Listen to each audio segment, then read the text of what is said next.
दोस्तों नमस्कार। आज मैं आपको सुनाऊंगा विक्रम बेताल की एक मज़ेदार और रोमांचक कहानी जिसका नाम है पति कौन है। सालों पहले यमुना किनारे धर्मस्थल नाम का एक नगर हुआ करता था। वहाँ एक ब्राह्मण रहता था जिसका नाम गणपति था। उसकी एक सुंदर और गुणवान बेटी थी। जैसे ही उसकी शादी की उम्र हुई तो वो और उसका पूरा परिवार उसके लिए योग्य वर ढूंढने में लग गया। एक दिन ब्राह्मण किसी के घर पूजा करने के लिए गया और उसका बेटा भी पढ़ाई के लिए घर से बाहर चला गया। उस समय घर में ब्राह्मण की बेटी और उसकी पत्नी ही थी। उसी वक्त एक ब्राह्मण लड़का उनके घर आता है। ब्राह्मण की पत्नी उस लड़के का अच्छे से सत्कार करती है और खाना खिलाती है। लड़के का स्वभाव ब्राह्मण की पत्नी को पसंद आता है और वो उससे अपनी बेटी की शादी का वादा कर देती है। उधर ब्राह्मण गणपति जिनके घर पूजा करने गया था वह भी वो एक ब्राह्मण लड़के से मिलता है और उससे अपनी बेटी की शादी करवाने का वचन दे देता है। ब्राह्मण का बेटा जहाँ पढ़ने गया था वो भी वहाँ एक लड़के से यही वादा कर देता है। कुछ देर बाद गणपति और उसका बेटा दोनों खुद से चुने हुए लड़के को लेकर घर पहुंचते हैं। दोनों घर में एक और ब्राह्मण लड़के को देखकर चौंक जाते हैं। अब सभी इस दुविधा में पड़ जाते हैं कि लड़की एक है और शादी का वादा तीनों ने अलग अलग लड़कों से कर लिया है। अब क्या होगा? लड़की का विवाह किससे करवाएंगे? इसी दुविधा के बीच पड़ोसी उनके घर खबर लेकर आता है कि उनकी बेटी को मोहल्ले में ही सांप ने काट लिया है। भागा भागा पूरा परिवार और तीनों ब्राह्मण लड़के लड़की के पास पहुंचते हैं, लेकिन तब तक लड़की की मौत हो जाती है।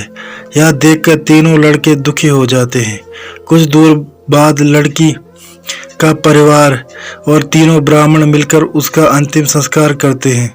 लड़की के क्रियाक्रम के बाद एक ब्राह्मण लड़का उसकी हड्डियां अपने साथ लेकर जंगल चला जाता है। दूसरा उसकी राख को इकट्ठा करके पोटली में बांधकर उसी शमशान घाट में झोपड़ी बनाकर रहने लगता है। तीसरा शमशान घाट से निकलकर लड़की के गम में देश देश योगी बनकर घूमने लगता है। ऐसा होते होते कई साल गुजर गए।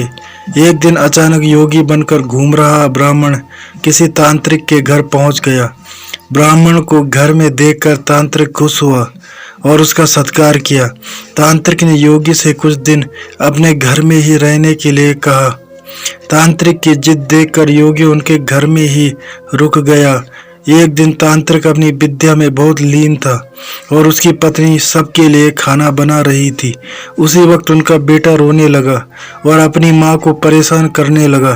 तांत्रिक की पत्नी से उसे बहुत संभालने की कोशिश की, लेकिन वो नहीं माना। आखिर में तांत्रिक की पत्नी को इतना गुस्सा आया कि उसने अपने बच्चे की पिटाई कर दी। उसके बाद भी जब बच्चा चुप नहीं हुआ तो उसने उसे चूल्हे में डालकर जला दिया। यह सब देखकर योगी ब्राह्मण बहुत नाराज हुआ और बिना कुछ खाए ही अपनी पोटली लेकर उनके घर से जाने लगा। इतने में तांत्रिक आया और योगी से कहा, महाराज खाना तैयार है, आप इस तरह गुस्से में बिना खाए यहाँ से ना जाएं। गुस्से में योगी ने कहा, मैं इस घर में एक मिनट भी नहीं रुक सकता। जहाँ ऐसी राक्षसी रहती हो वहाँ मैं कैसे कुछ खा सकता हूँ। इतना सुनते ही तांत्रिक झट से चूल्हे के पास जाता है और एक किताब से एक मंत्र पढ़कर अपने बेटे को जिंदा कर देता है। यह सब देखकर योगी हैरान रह जाता है। उसने सोचा कि अगर यह किताब मेरे हाथ लग जाए तो मैं अपनी पत्नी को भी जीवित कर सकता हूँ। योगी यह सोच ही रहा होता है कि उधर तांत्रिक बेटे को जीवित करने के बाद फिर से योगी से खाना खाने का आग्रह करता है। योगी खाना खाता है और वहीं रुक जाता है। अब योगी के दिमाग में बस यही चल रहा था कि बस वो किसी तरह से उस किताब को हासिल कर ले। सोचते सोचते रात हो जाती है। सब खाना खाकर सो जाते हैं। आधी रात को योगी उस मंत्र वाली किताब को लेकर तांत्रिक के घर से सीधे उस शमशान घाट पहुंचता है जहां ब्राह्मण की लड़की का अंतिम संस्कार किया गया था। वो सबसे पहले झोपड़ी बनाकर उसी जगह रह रहे ब्राह्मण को बुलाता है और उसे सारी कहानी सुनाता है। इसके बाद दोनों मिलकर फकीर बने ब्राह्मण को ढूंढते हैं। फकीर ब्राह्मण के मिलते ही योगी ब्राह्मण दोनों से कहता है कि लड़की की हड्डी और राख लेकर आओ, मैं उसे जिंदा करूंगा। दोनों ऐसा ही करते हैं। राख और हड्डी इकट्ठा करने के बाद लड़की को जलाई हुई जगह में योगी ब्राह्मण मंत्र पढ़ता और लड़की जिंदा हो जाती है। यह देख तीनों ब्राह्मण खुश हो जाते हैं। इतनी कहानी सुनाकर बेताल चुप हो जाता है। कुछ देर बाद वह राजा विक्रम से पूछता है, बताओ वह लड़की किसकी पत्नी हुई? विक्रमादित्य बेताल के दोबारा उड़ने के डर से जवाब नहीं देते।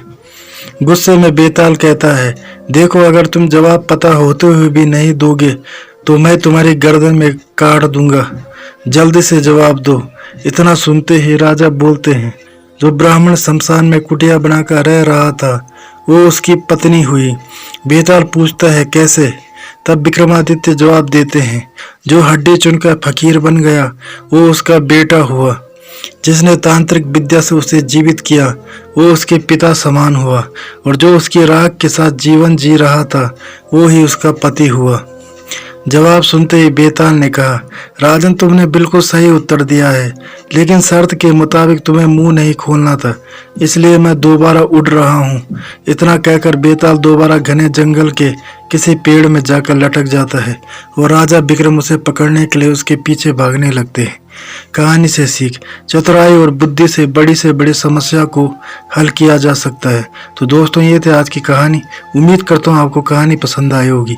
अगर आपको कहानी पसंद आया तो चैनल को सब्सक्राइब करें और बेल आइकन को प्रेस करके ऑल पर क्लिक करें। धन्यवाद।